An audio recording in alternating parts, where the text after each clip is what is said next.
This is a download from the outdoorstation.co.uk. Number 389.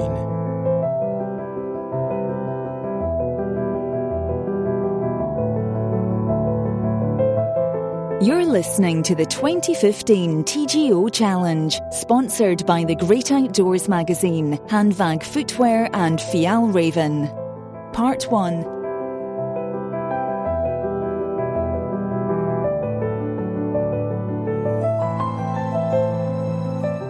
Hello, it's 2015, it's the TGO Challenge, and Bob and I will be podcasting as we walk across Scotland for the first time in probably 5 years or so. We'll be taking different routes, but both of us will be talking to our fellow walkers and to other people we meet along the way who've got some interesting stories to tell and experiences to share. Now, quite a lot of people have asked me over the last few years why we stopped making these podcasts. Well, we'd done them for a while and maybe, we felt like a bit of a rest. But also people began to see us coming. So, people, I think, automatically thought we were going to be shoving a microphone under their nose. And it got a little bit difficult recording the podcasts. However, over the subsequent years, it's been quite fun and heartening to see just how much people have enjoyed them and how much affection there is for those programs. It's not uncommon to meet people who carry the podcasts with them on their MP3 player or their smartphone and listen to them in their tent at night while they prepare for their walk the next day. So we figured it was time to dust down the old podcast machines and podcast once again. Now, my journey started a little bit earlier than usual this year because I've decided to come up, spend the night in Glasgow at a hotel before moving on tomorrow and taking the train to Lochayat, which is on the line from Fort William to Glenelg. So my journey here starts in this hotel, the Rennie Mackintosh Hotel, which sounds quite posh, but maybe isn't quite as posh as you'd like it to be. It's the kind of hotel that you wouldn't worry too much if you were a smelly walker at the end of your walk, but maybe not quite the thing you want at the beginning. It was a booking.com special, and I should know by now that means I'm stuck up somewhere in the roof. I think I'm the only person up here on the 4th floor, but hey ho, there you go. It's a bit of a cheaper way of coming up here than the sleeper at the moment. For me, the walk always starts the moment I leave the house. Now, that might seem a slightly strange thing to say, being as I live in inner city Birmingham, but there's something on a walk very different about how I feel I engage in the environment around me. I become much more aware of the little things that are going on, much more of an observer, I think, and that does start for me the moment I leave the house. This year's TGO Challenge is interesting in another way as well, in that it's the start of it coincides with the 2015 general election, which, as I speak, many pundits predict is going to be the closest general election that we've seen probably in a generation. So as a bit of a political geek, that's fascinating. And it will be interesting to see how that pans out as we walk across Scotland, perhaps see how far we get before somebody's managed to be able to put together a government or not. Anyway, so we'll be podcasting as normal over the next few days. Lots to talk about in the last 5 years. Our gear choices have changed quite a bit, of course. We'll be meeting some old friends, I guess, starting tomorrow at Queen Street Station, and lots of new ones as well. And I know that at the Lochayat Inn, where I'm starting from, we have some old favourites who are going to get our podcast series off to a good start. So I'll say goodbye now. That's me and my introduction. And looking forward to meeting you once again, maybe on the train to the northwest.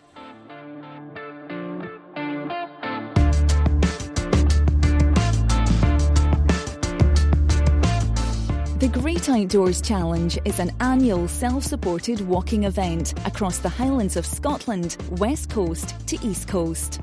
First held in 1980, it's a non-competitive test of backcountry skills, navigation and stamina. The challenge is held every May and is sponsored by the Great Outdoors, the Walkers magazine, and supported by specialist outdoor footwear company Handvag in association with Fjällräven. Every challenger starts their hike by signing out from one of around a dozen locations on the west coast, strung between Torridon in the north and Ardrishaig in the south. And your journey will end when you reach the eastern seaboard between Fraserburgh and Arbroath. Between those chosen points in the months prior, you'll plan your own routes, which will be checked by experienced vetters. You can plan a high or low-level route, or one that blends both. That flexibility, combined with the vast and varied geographical area available, is one of the challenge's unique attractions. Many challengers return year after year. Some plan entirely new routes, some repeat favourite sections. You're free to choose. The challenge is a backpacking event. You'll need to carry everything on your back, including food and shelter, but it's up to you whether you camp all the way across or use a mixture of camping, hostels and B&Bs. The extraordinary hospitality offered by many establishments has become legendary over the event's 30-plus years. The challenge demands a good level of competence in navigation, survival techniques, campcraft and general hillcraft. It's also renowned for its sociability and camaraderie, and you'll always find fellow challengers willing to help in any way they can. The event is restricted to 300 participants, and entry forms can be found in the October issue of the Great Outdoors magazine every year.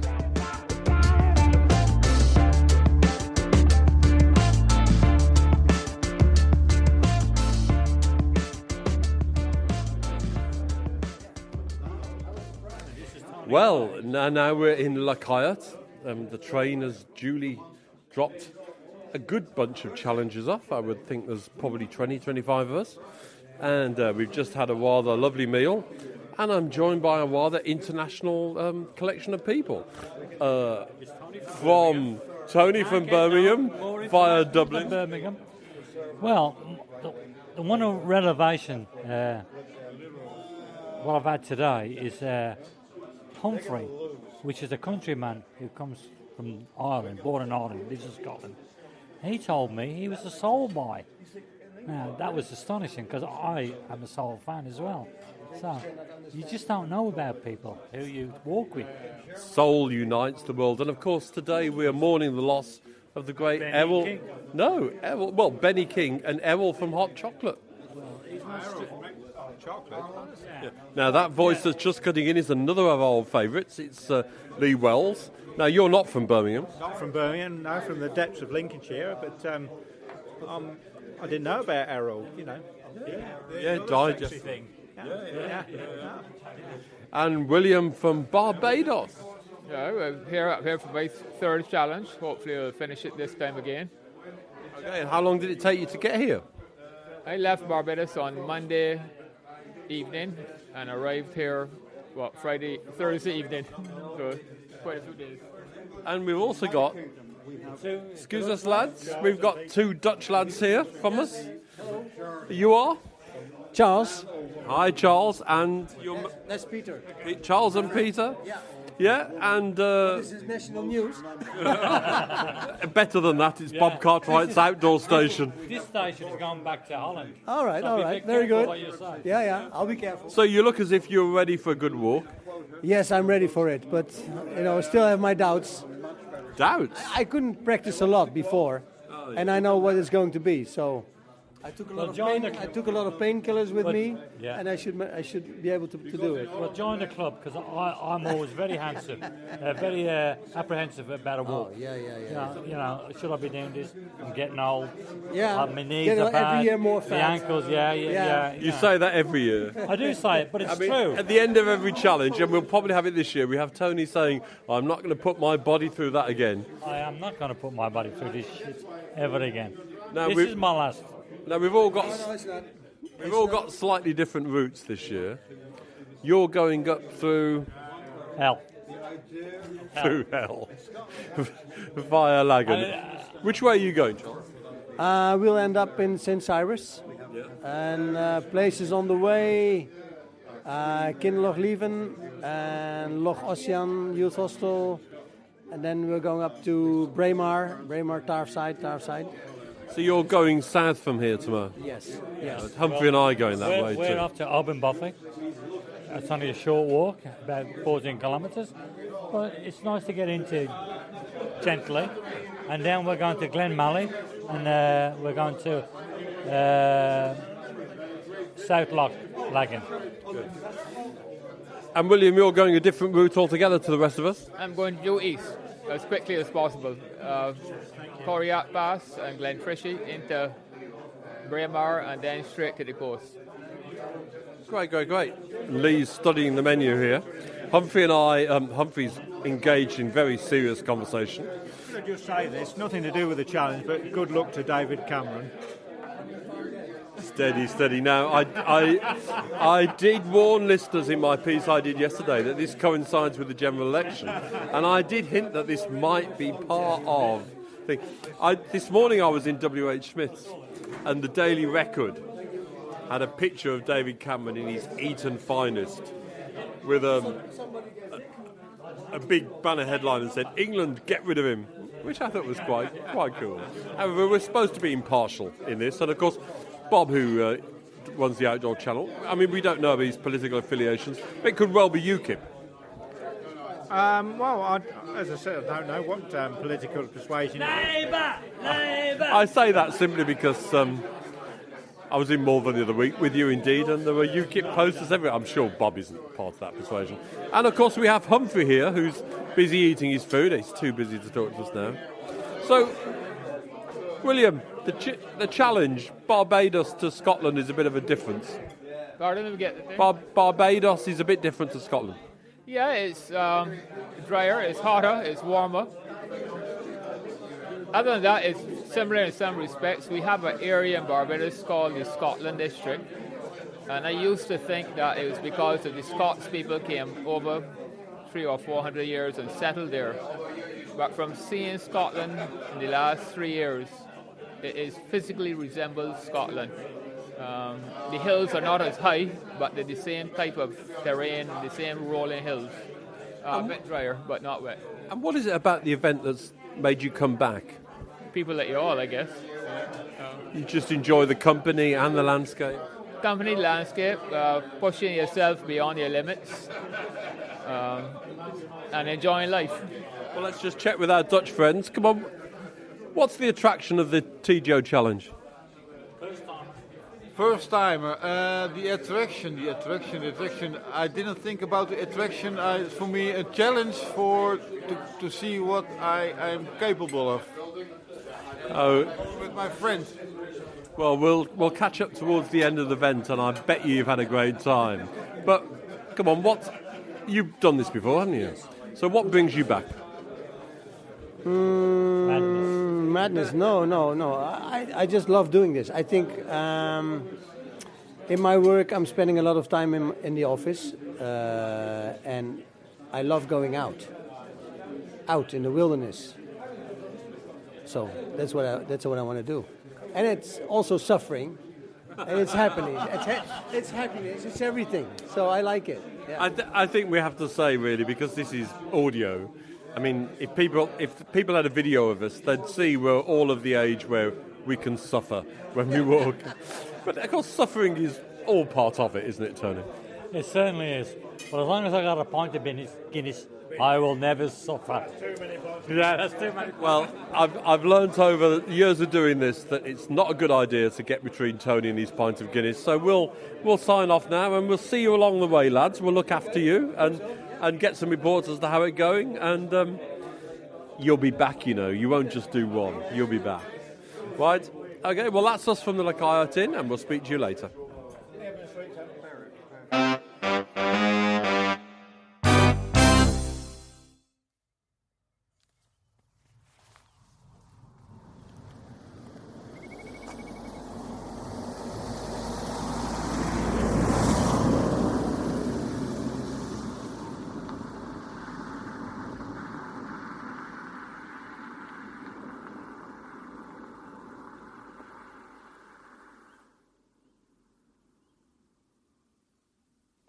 Well, that was Rush Hour in Glenelg.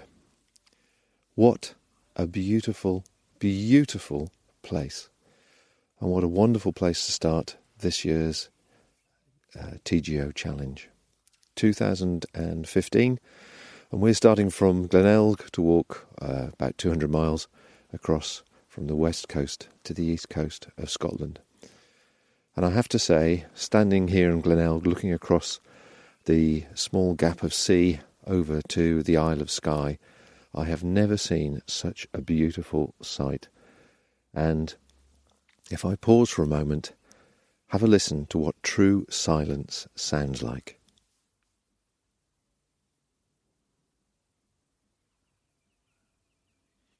It's glorious.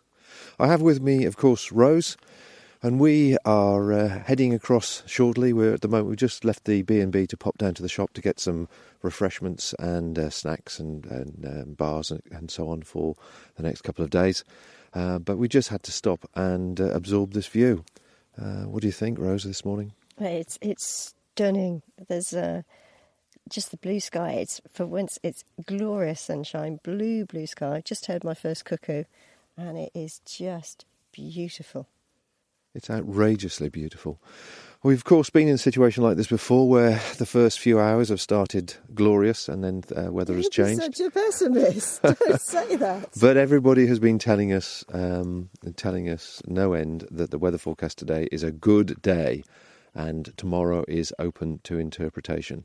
So we're going to hold on to that and I'm sure stop several times today as we leave Glenelg, walk down the road and then head up towards Kinlochhorn and enjoy what we hope to be an absolutely superb day's walking. So please join us en route. We'll of course be stopping and doing the audio diary as we go. I'll also be interviewing people that we meet if they have time to talk to us and share their experience of either being on the challenge and their walking experience, or of course people who happen to live in the area. We haven't seen anybody. That's the bottom line. That vehicle was Rush Hour, wasn't it? Yeah, I think you're right, actually. The B&B lady, and there were a few down at the pub last night, but that's about it, really. Yeah. So, and of course, the election is now over. It looks like the Conservatives have taken the UK, or the UK mainland, I suppose, and up in Scotland, SNP have got complete control. And every Scots person we speak to are wondering what will happen next. Oh dear, here's another vehicle. We better step on the side of the road. Right, a bit more later, and yes, come on this journey with us.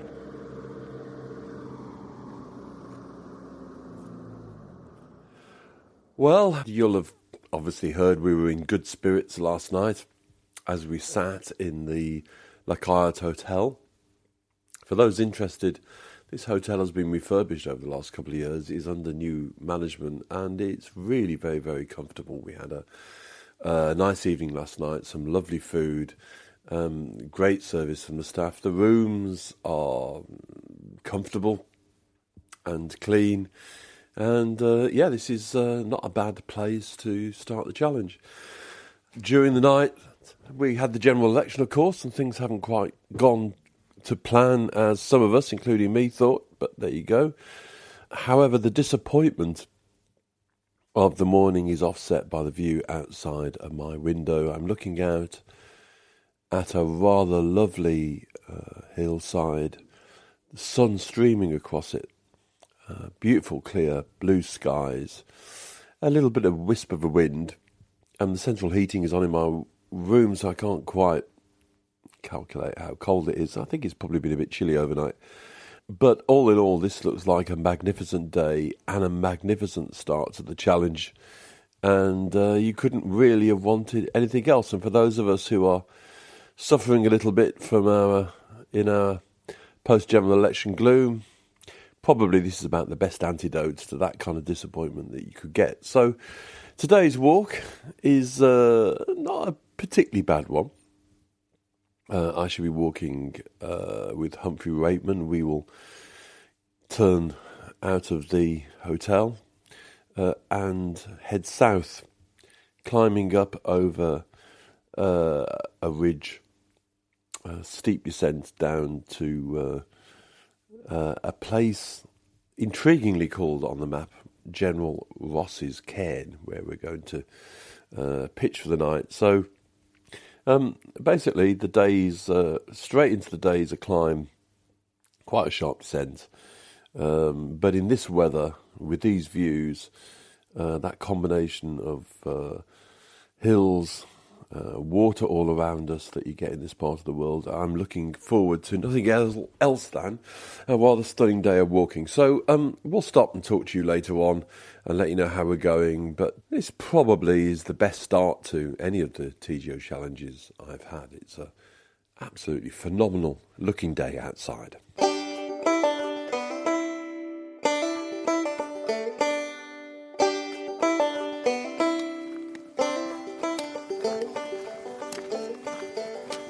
We are about, 45 minutes now into the start of our journey. Still walking along the road, which will eventually turn into a Land Rover track before it gets to a footpath. As we go up Glenelg at the moment. I'm not going to tempt fate. It's a lovely day. So much so we're actually stripped down to t-shirts now, and of course that means we're carrying all the warm weather gear that we packed following our interpretation of the weather reports when we were at home, and this continual message of everything being cold and snow. But of course Scotland can give you that anyway if you don't pay attention, so we'll see how we go. The journey up here was fairly uneventful, just a very long day. 4 a.m. start for us in the Midlands, South Birmingham. So we then had to drive to the airport, which you obviously have to be early enough. The flight actually only took less than an hour to get to Glasgow, and the rest of the time it was a few hours waiting before picking the train up at Queen Street, and then another couple of hours waiting in Fort William before picking the bus up. And then thankfully Mrs. Davidson from the B&B was collecting us from Shiel Bridge. But we didn't settle, as it were, till 9 p.m, so it was a long day. But we went down to Glenelg pub, which was a lovely atmosphere. During the day we had bumped into various challengers that obviously we know well, Andy Howell being one of them. A lot of banter going on. And on the train we got chatting to different people, but it didn't seem to be as sociable as the last time we did it together, which we've just calculated now is 4 years ago, 2011. Yeah, it's amazing actually. I mean, that was the last time we had a long walk together. Life, the business, etc. has been in the way, and although we've done long weekends together camping and walking, it's just first time in 4 years we've done anything more than a few days. Which came as a bit of a surprise, didn't it? Yeah, because I think, was it 2013 you did the TGO with Tony and Lee, and I went off and did the West Highland Way. So, it's... Well, we did say we could do with a walk in the sunshine, so maybe this is all our blessings rolled into one.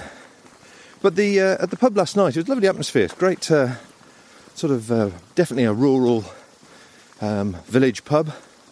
The food was good, and they were raising money for the Nepal disaster.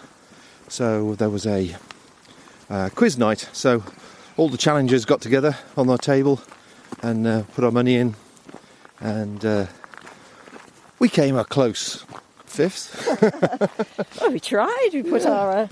at the end of a very long day, it was hard to then get your name round anagrams for animals. Yeah, that was the hardest one. But it was good fun, and again, very sociable before people broke away. We were on our knees, to be honest. After a couple of drinks, we just wanted to crawl into bed. And of course, exhausted as you are, you crawl into bed and then your mind starts racing. Have I packed this? Have I packed that? It's too late now. So, after a hearty breakfast and saying our farewells to lady at the B&B, we popped down to the shop, pick up some vital supplies, bars of chocolate and that sort of stuff. But this place is, well, in a day like today, I suppose you could say a lot of Scotland is magical, but this place certainly is, I would say, on a par to Plockton. Yeah, it's gorgeous, and just now walking up the valley, sort of the hillsides coming down into the stream at the bottom, and then in the distance you've got the snow-capped mountains in front. It's just beautiful. Negotiate cattle grid.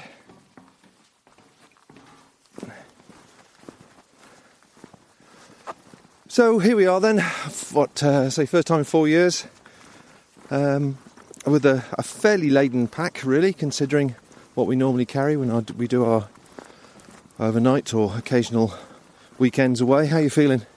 Yeah, good. I think all the gears, more or less most of the stuff we brought this time is tried and tested. We did well on the scales as well. We put on the airport scales. We were including food, so we'll take a kilo off for that. Rose was 8k and I was 9k, which is very nice. Thank you very much. That'll do for us. Pretty respectable, I think. So, this is one of the brocks coming up.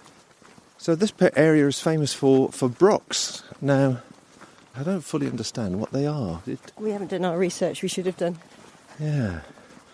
But Mrs. Davidson was saying, have they been here a couple of thousand years or something? 2,000 years. Only in Scotland. There's another challenger here, so perhaps you'll know more about it. Oh, right. Yeah, I thought it was a standing stone, but it actually is a construction of some kind. Those prehistoric buildings, these stone roundhouses date from 2,300 to... Wow. Brocks are amongst Scotland's most impressive prehistoric buildings. Stone roundhouses date from around 2,300 to 1,900 years ago, and they're found mainly in the northwest of Scotland. The double-skinned dry stone wall support each other and make possible a high building of relatively lightweight structure.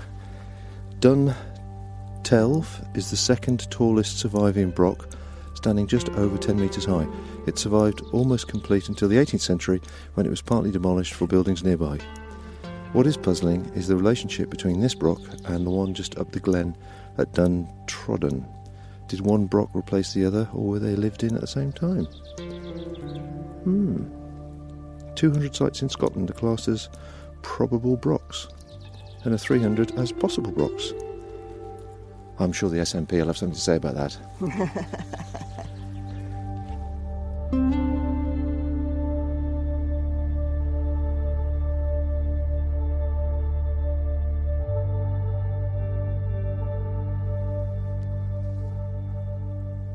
We've just stopped for lunch as we've made our first climb.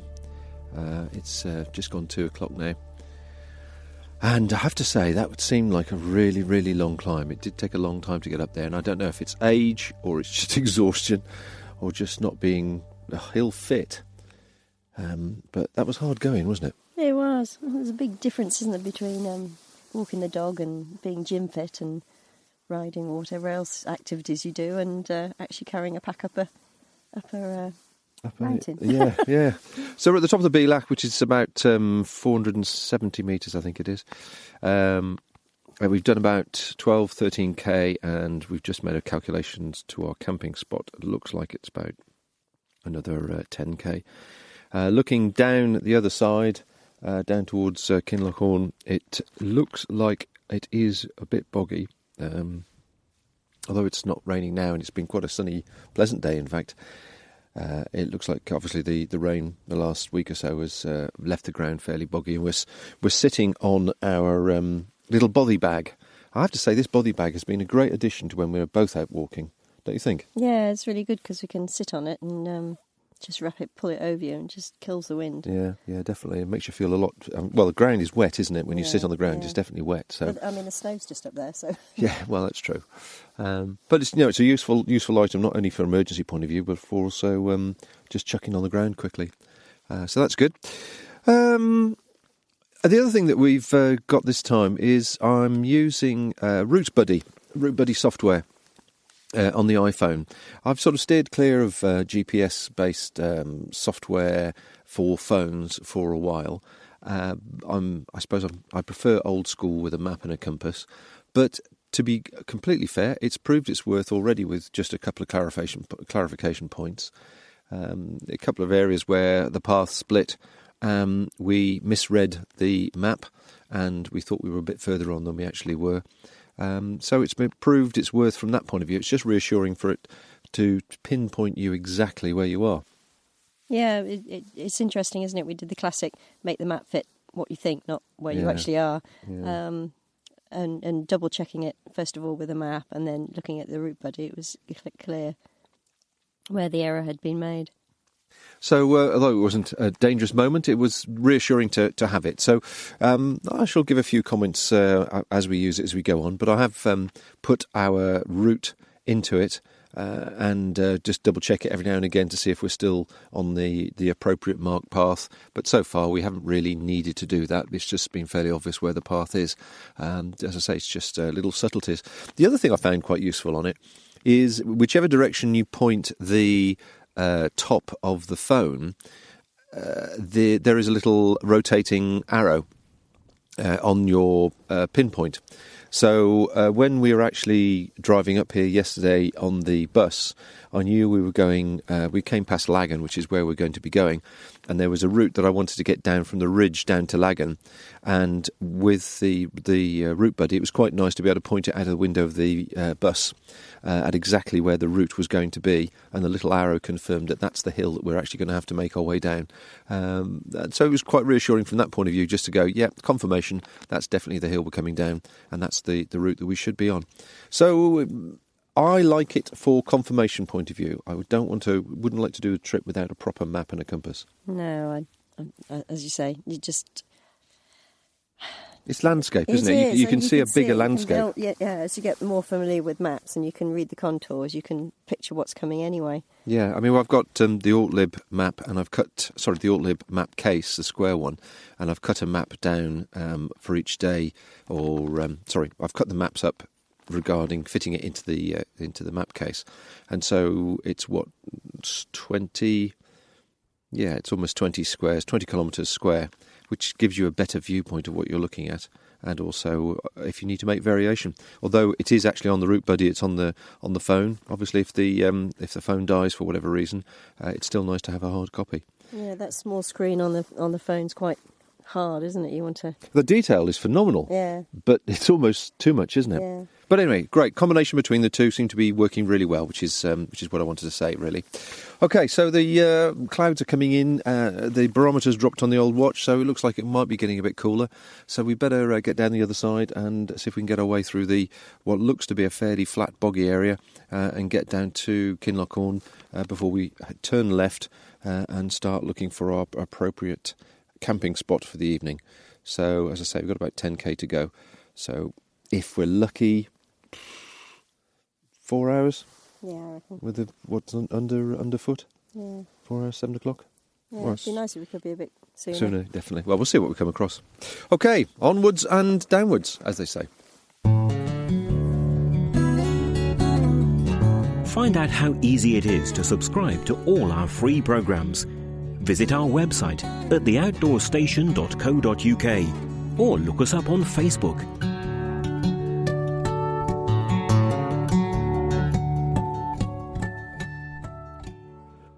Well, it's about 9:15 now, and we are camped in a rather lovely glen.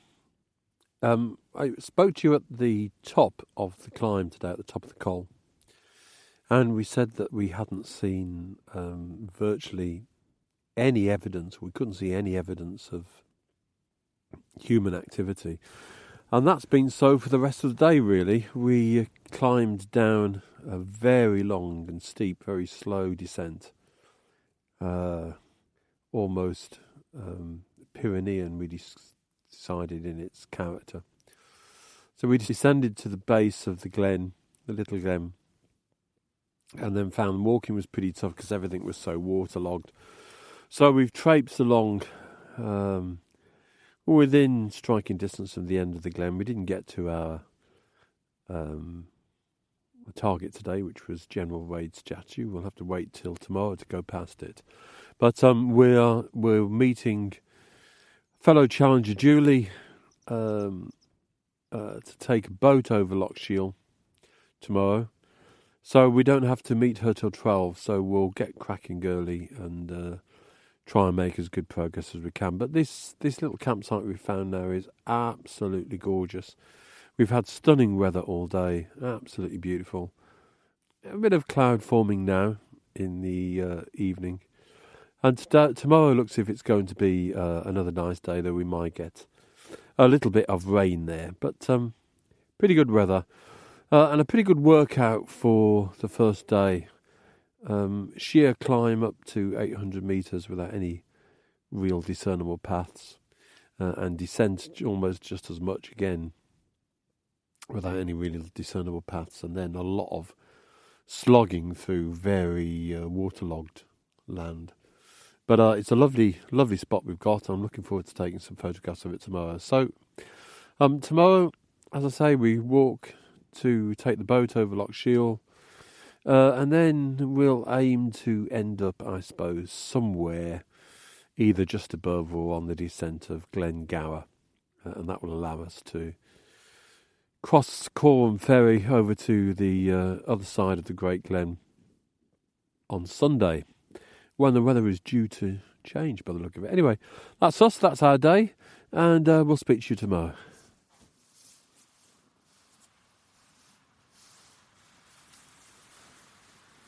It's now 9 o'clock, and we didn't do too bad.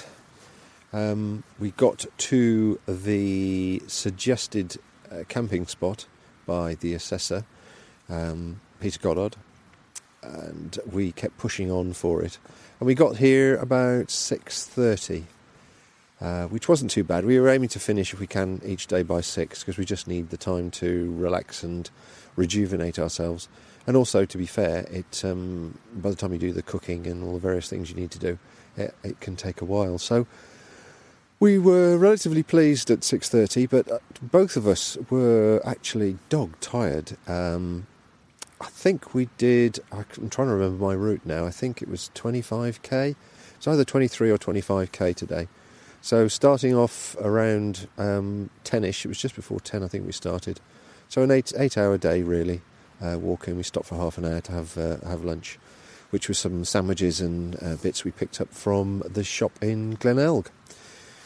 So it is, as I say, 9 o'clock now, and we've eaten a lovely supper. And do tell us what the supper was, sweetheart.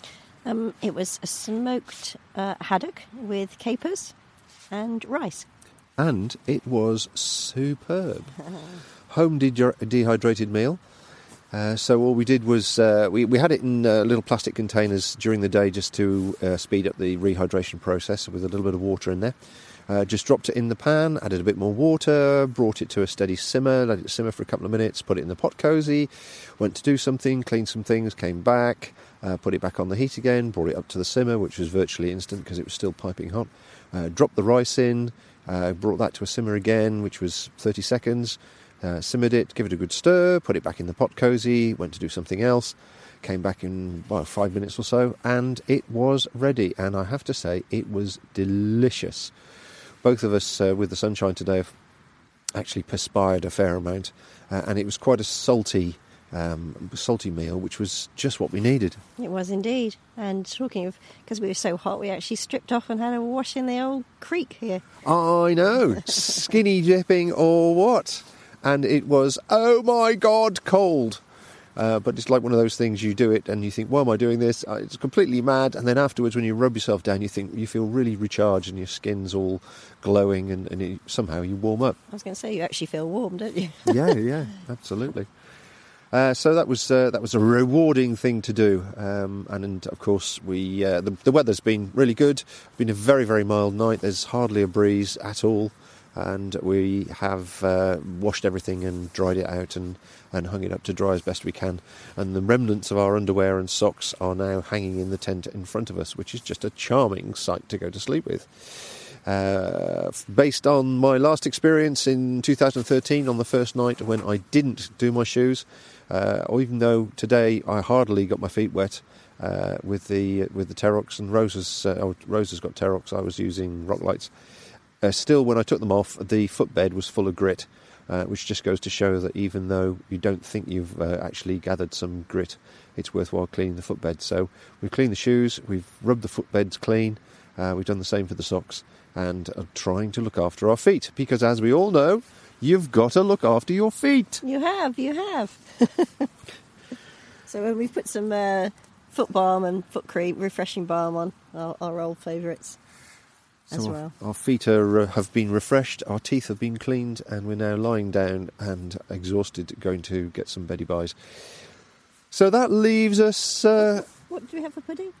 What did we have? We had for pudding... We had for pudding some sticky banana with whiskey. I will allow Rose to explain what that consisted of. Oh, well, it was just a trial, really. I just baked the bananas slightly this time before putting them on the dehydrator with a little bit of honey, which made them slightly sticky, and didn't dry them till they were crisp, but just nice and chewy. And, it went down a treat with it. Old tot of whiskey. Yeah, tot of 12-year-old malt. What a perfect ending to the day. What a way to live, eh? Yes, absolutely. Now, I wonder what Mr. Howell is doing. He's probably been bothering people left, right and centre. I think he caught up with Lee and Tony on the first day, or the first evening before it started, so goodness knows what they said. So we will catch up with Mr. Howell as and when we eventually meet up, and he gives me all the files, and I know what everybody's been saying about me, which is usually very, very cruel and unkind. It may be true, but it's very, very cruel and unkind. Right, enough waffle. Let's get some shut-eye. We need our energy for another 25k day tomorrow. Thank you for listening to this podcast. To hear more from our extensive free library, please visit the website at theoutdoorstation.co.uk. Join us next time as the journey across Scotland continues on the TGO Challenge.